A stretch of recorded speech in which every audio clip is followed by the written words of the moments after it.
we are back. And we are back. So look, let me do this. Because you asked, we dropped off on you asked me about the hold your applause. Oh, right? real quick. Share this stream. This is a new stream. Yeah. I need everybody to share this stream right here. Come on. Yeah. So you asked me about hold your applause and where did it come from, right? So here's what happens. Again, we talk about we've done so much, right? Mm-hmm. And a lot of things that we've done, if you remember, I'm sure you do, in the beginning, so much of what we accomplished without the support or the help of other people. Mm-hmm. Most people, and we talked about this in the car the other day, a lot of things that we did, people like, you guys are wasting your time, what are y'all doing? That don't make sense. You gonna leave that job to be doing this? Right. So forth and so on. Nobody saw our vision, nobody saw our plan. So therefore, in some sense, nobody came alongside of anything that we were doing. And so, because we had to do so much on our own, with our own conviction to do it, we did most of what we did without applause, without celebration. So I know full well what it means to be steadfast to an assignment, even though the support is not there. And so the book comes from that. But it taught me something though. It taught me that what was more important was that we get the job done more than we get the applause for doing the job. So it taught me focus. It taught me that it might be cool that somebody says, oh man, that's what's up. But it wasn't necessary. Right. It was like even with this, right? You can't control, and maybe I'm going too fast, but you cannot control what you can't control. Come on. You can't control if the stream or the internet chooses to break. Right. You can't control that. What can you control? And so whatever you can control is what you put that's what you master. Yeah. Right. That's what you put your time and your attention to. You ain't got time to be tripping on what you can't trip on.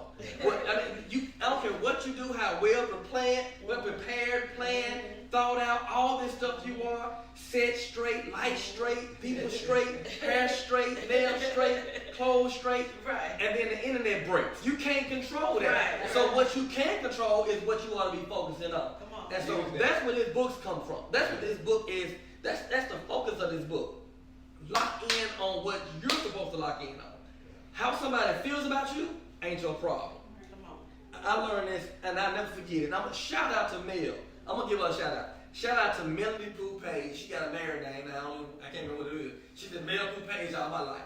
She don't even know it, but we was in study hall one day, playing spades. Not studying, playing spades. And I remember somebody saying, hey Mel, such and such like you. And Mel turned around and said, what's that got to do with me? That ain't my problem. Changed my life. I'm like staying from Martin. It changed my life.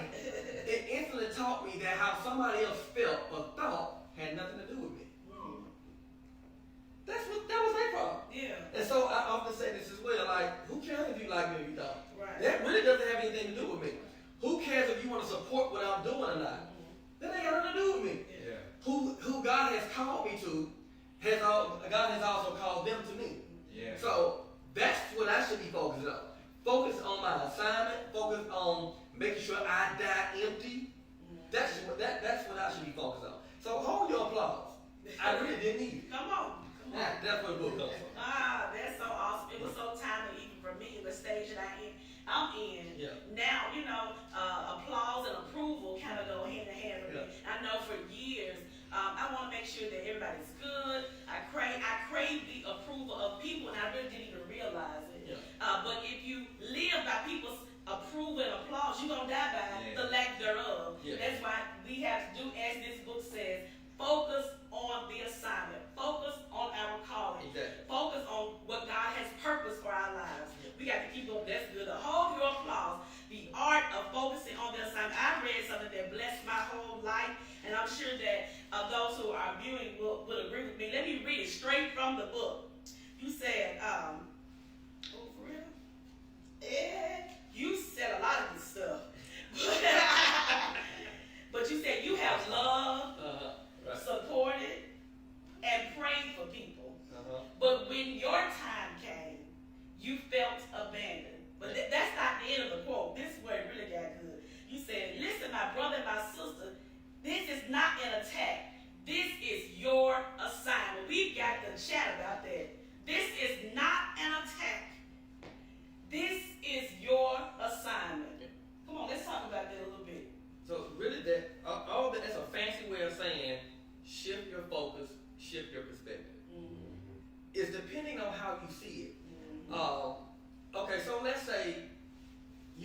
drop your first single, right? And those who you thought was going to support you, they didn't. And we get, we're human, so sometimes we can take offense to that. Yeah. Right? You just, when you got signed to Tougaloo, and you thought some people were gonna be like, no man, I know you work hard, that's what's up. And so it was some people you expected to see in the signing that didn't show. Now you have one, you can react one or two ways. You can be offended by that and walk in the spirit of offense, or you can say, it's my job, it's my assignment. I choose to flip the script, right?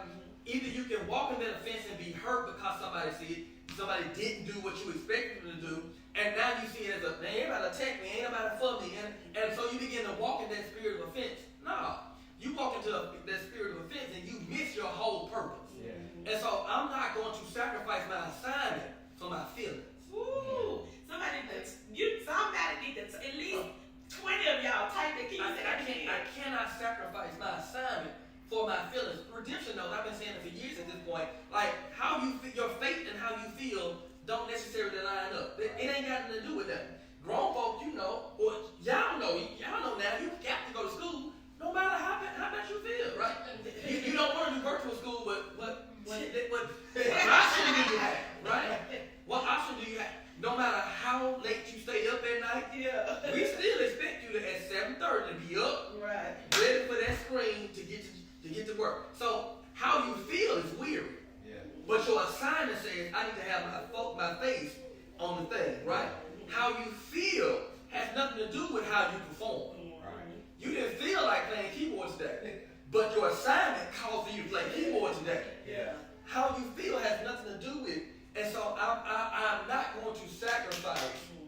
I'm not going to sacrifice my assignment because I'm looking at something like an attack. Right. No, I close my shutters to that. Right. And say, okay, I would have liked for you to have been there, but since you ain't, I got to keep moving. I got to keep pushing. I got to hit this ball. I got to keep working. I got to keep grinding. I got to keep running up and down these streets and get ready for the season, no matter how I feel about it. I don't feel like adulting.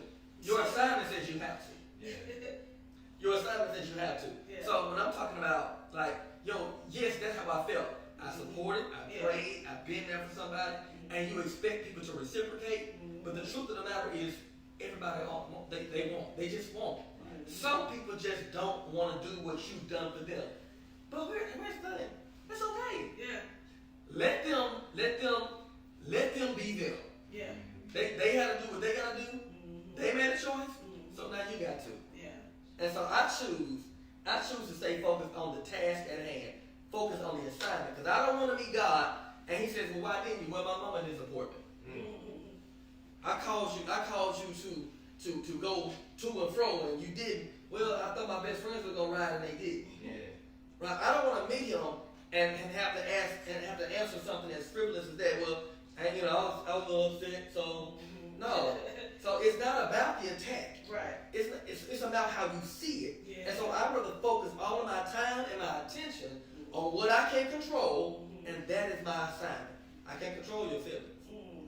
And so I gotta get out of my feelings. Yeah. To make sure I'm always focused on the assignment and not always tripping on the attack. Not to say that the attack ain't there or it's not prevalent. It is. Right. But I rather focus on the assignment. Yeah, and I've learned over and over, I know here, like it comes with the assignment. Sometimes the attacks, sometimes the distractions, it comes with the assignment. Right. I see it like this. Let's say you and I are freshly dating. Now your ex ain't gonna like me from the jump. Right. Because I'm dating his old girl. Right. Who he probably still wants to be with. Right. So he's mad at me. Watch this. Not literally at me. He's mad at what I represent. He's mad at the fact that I'm in a particular place. So it is what it is. I mean, like, I'm going to be focused on my assignment, not on right. So if I focus on the attack, then I forego my assignment. Right. Come on. If I focus on the attack, then I forego my future. Yeah. If I focus on the attack, then I forego all those who are connected to my well-doing. Oh, that's good. That's real. So it's too much at stake to be tripping on how how you feel or who likes you. It's too much at stake. My role is to be a father. So what if I don't father? I let him down, her down. Yeah. I'm not the best husband because somebody said I don't want him marrying her. But what they say. Right. Now you gonna feel it because I'm mad at what they say. Right. So why in the world would I let somebody on the outside mess with something that's going on the inside? Yeah. It is what it is. It is what it is. You got to It is what it is. Stay. They'll be okay. Focused. That's what I've learned. They'll be okay. Yeah. We have to stay focused. Somebody's next level. Somebody's waiting on us to get focused. Exactly. Woo! Come on, David Jr. So I had a question. In the book you talk about, you mentioned something that I really haven't heard put this way before. I've heard things similar to it, but not particularly in this way. You mentioned the concept of culture crashers. Yeah. I've heard about culture shakers. I've heard about culture shifters. Even the Bible tells us to be a peculiar people. Yeah. But you talk about culture crashers. Could you unpack that for me just a little bit? So I think the idea of culture crashing is, to me, one of the most unique pieces. One of the most unique pieces. You got to get the book for the rest of these stuff. But I think it's unique in the term of what you said. People talk about culture crashing in a verb aspect. Yeah. Culture crashing is a noun aspect. And so it's unique from the aspect of we identify ourselves as culture crashers.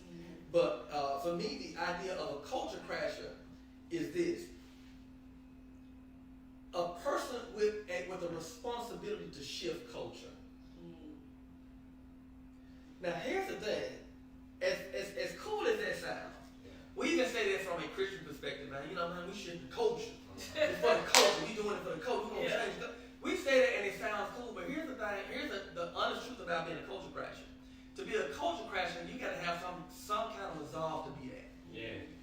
There has to be an attentiveness to this, to the assignment. You got to be steadfast attentiveness to the assignment, because being a culture crasher will get you killed. Wow. Being a culture crasher is what got Jesus killed. Yeah. Woo! Being a culture crasher is what got Dr. King killed. Wow. Being a culture crasher is what got Allen Iverson killed. Yeah. Right? Right. So, and even take Kobe for instance. Kobe was a culture, in some sense, a culture crasher, and he was hated until he died. So, this idea of being a culture crasher is having a steadfastness to it, because when you, as a culture crasher, you're making things uncomfortable for people who are comfortable in their stuff. Yeah. We grow comfortable even in dysfunction. We grow comfortable in crazy settings. Let me take the hood for instance. The way people see the hood.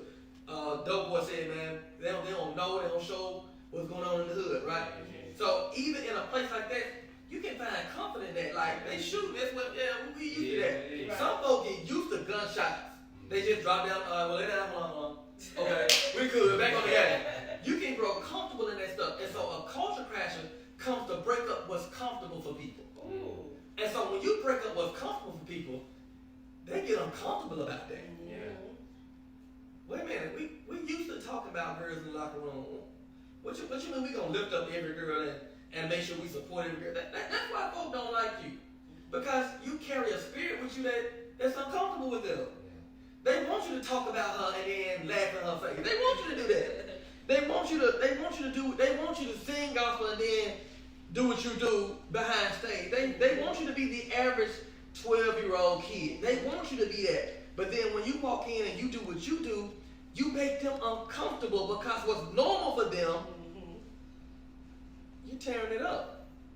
So culture crashing, it's a steadfastness to it, because you got to know when you're tearing up a culture, when you're shaking up culture, you're doing what most people don't want to be done, and they won't appreciate it until oftentimes after the work has been done and accomplished. Wow.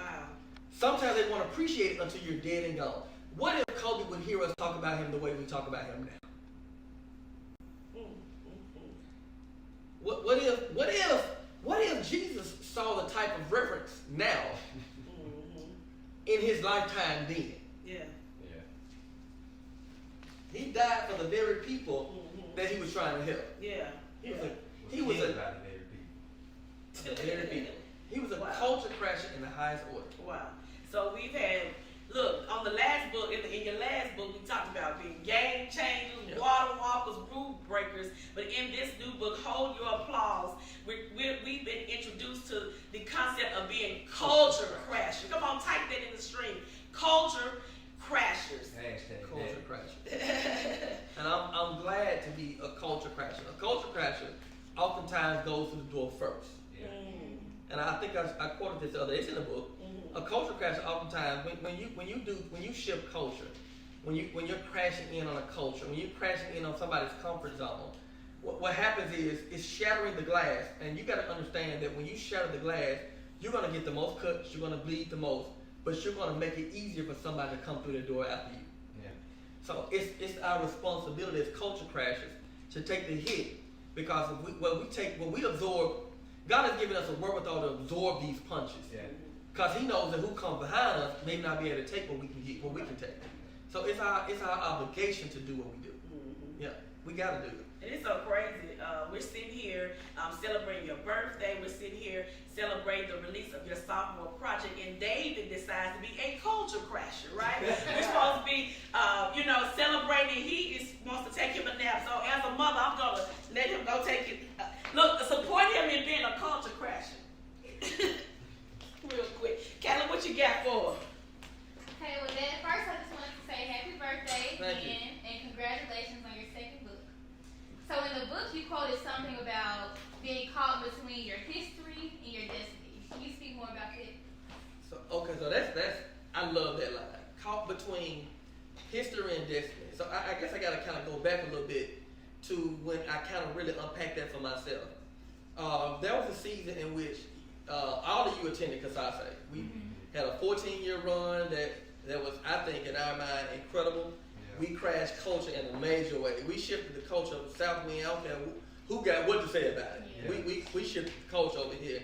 And here's what so Mama asked me when I first brought up the idea about church.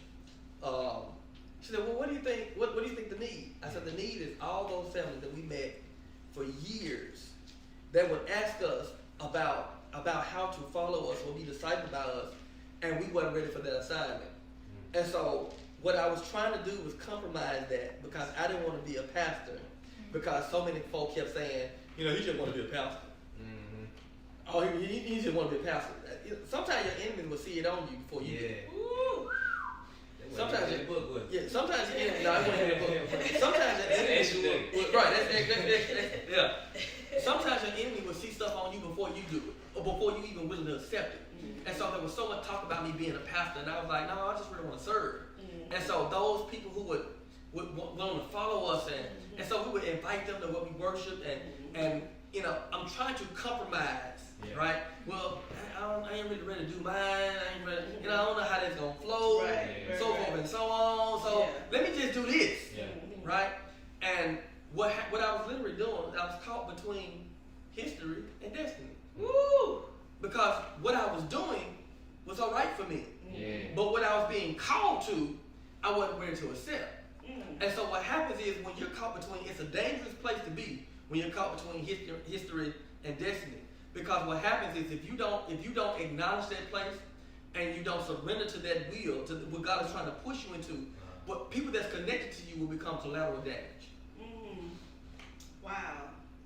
That's super relatable. There were so many people who were trying to connect to us that lost their way because we wasn't willing to connect to what God was calling us to. Wow. Caught between history and destiny is trying to hold on to what you know and what has worked for you, but at the same time, struggling to get to where you're trying to get to.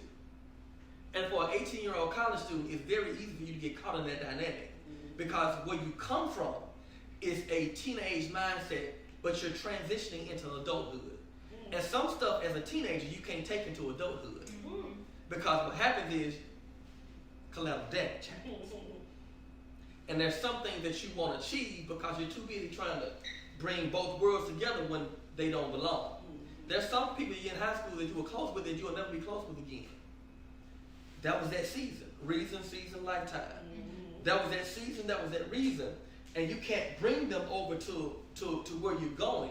Your destiny calls for something. Sometimes your destiny calls for sacrifice. Your destiny calls for letting go of